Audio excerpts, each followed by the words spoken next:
The holiday season is a time for joy, gathering with loved ones and making memories. But for three young girls in Fort Worth, Texas, Christmas 1974 would become a moment frozen in time, one of mystery, fear, and heartbreak.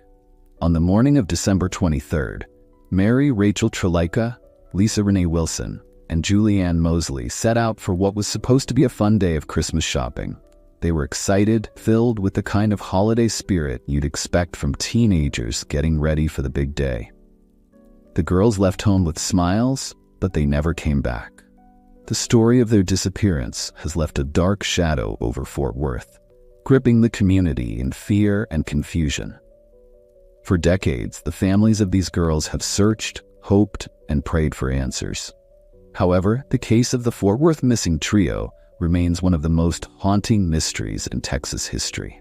Let's dive into the story of the three girls, how they disappeared, and why this case baffles investigators. The oldest of the trio was Mary Rachel Trlica, though she was better known simply as Rachel. At 17, Rachel was a high school senior, balancing the life of a teenager with the responsibilities of being a young wife. She had been married to Tommy Trlica for just 6 months. Despite being married at such a young age, Rachel was still very much a typical teenager. She loved fashion, enjoyed time with friends, and was excited about her future.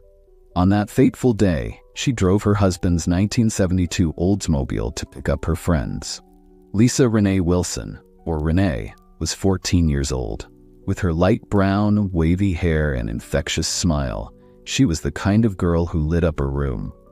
Renee had just received a promise ring from her boyfriend that morning, a sign of young love, and she was eager to attend a Christmas party with him later that evening. She was a typical teenager, excited about her future, enjoying her friends, and counting down the days to Christmas. The youngest was 9-year-old Julie Ann Moseley. Julie was a little ball of energy, with sandy blonde hair and bright blue eyes. Julie hadn't planned on going shopping with Rachel and Renee that day, but when she realized she'd be home alone, she begged her mother to let her join the older girls.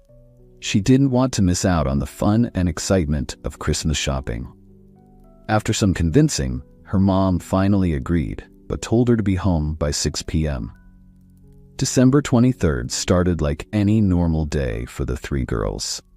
Rachel picked up Renee and Julie, and together, they headed to the Seminary South Shopping Center in Fort Worth. The mall was buzzing with holiday activity, families rushing around to get last-minute gifts, kids tugging on their parents' hands, and Christmas music playing from the stores. The girls had their list of things to buy, and they were ready to dive into the holiday rush. Before heading to the mall, they stopped by a surplus store in Fort Worth to pick up a few layaway items that Renee had waiting. This stop seemed routine, and after picking up what they needed, the trio headed to the mall. Witnesses saw the girls inside, wandering from store to store. They were excited, chatting, and laughing, carrying bags filled with holiday goodies. They didn't look stressed or worried.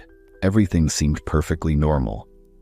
But by 4 p.m., Renee still hadn't returned home, and her mother began to worry. Renee was eager to get ready for the Christmas party that night, and being late was unlike her.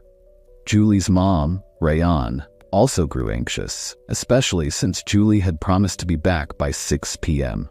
When the girls hadn't shown up by the evening, their families knew something was wrong. They rushed to the mall, where they found Rachel's Oldsmobile parked in the upper level of the Sears parking lot. Inside the car were shopping bags filled with gifts, showing the girls had made it back to the car. But where were they? The family stayed at the mall for hours, searching the area, calling out their names, and hoping the girls would show up. But as the hours passed, the hope that this was just a misunderstanding started to fade.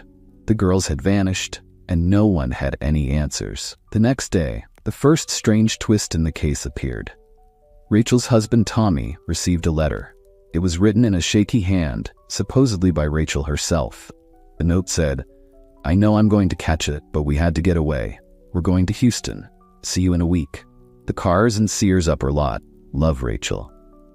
But something about the letter felt off.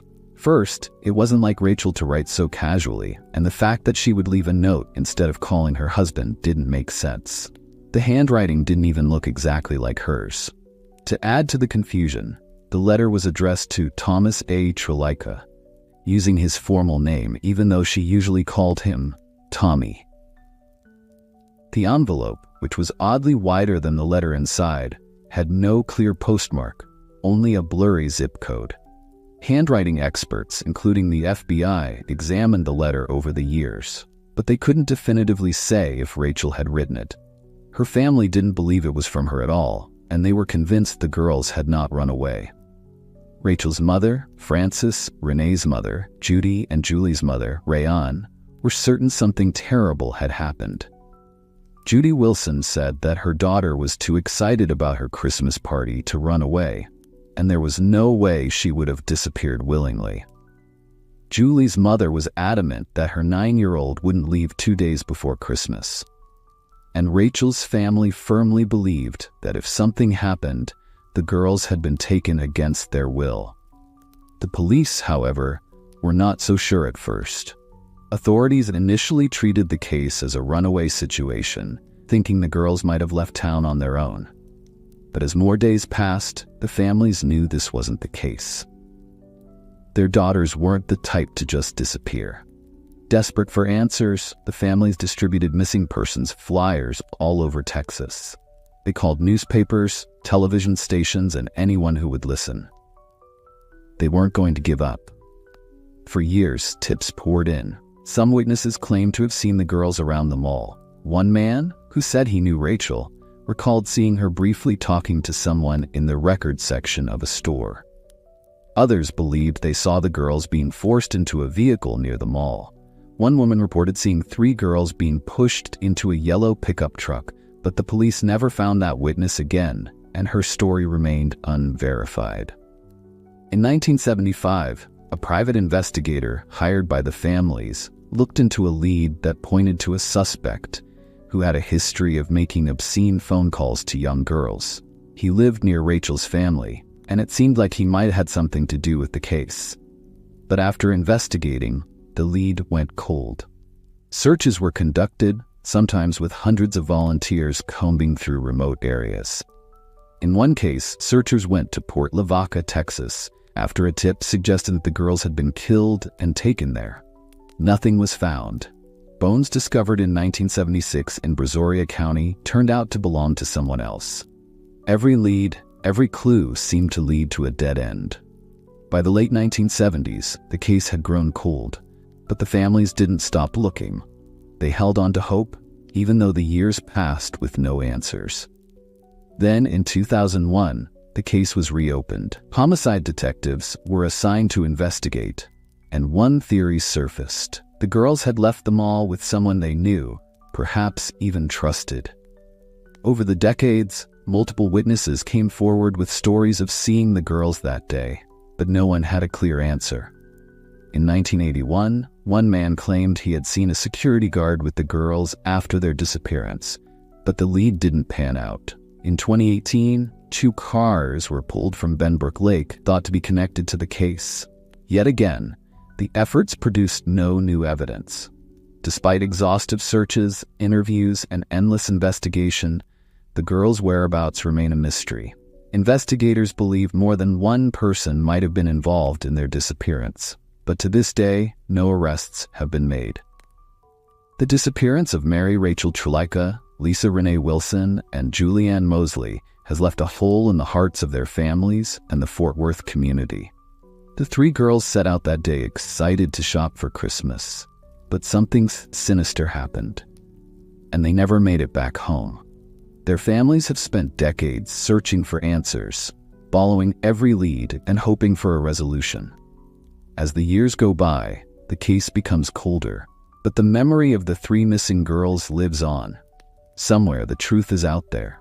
Whether the girls were abducted by someone they knew or taken by a stranger, the question remains, what happened to Rachel, Renee, and Julie Ann? Their story serves as a haunting reminder that not all mysteries are solved. Sometimes the answers remain just out of reach, but the hope for closure never fades. The families continue to seek the truth, and maybe one day, they will find the answers they've been searching for all these years.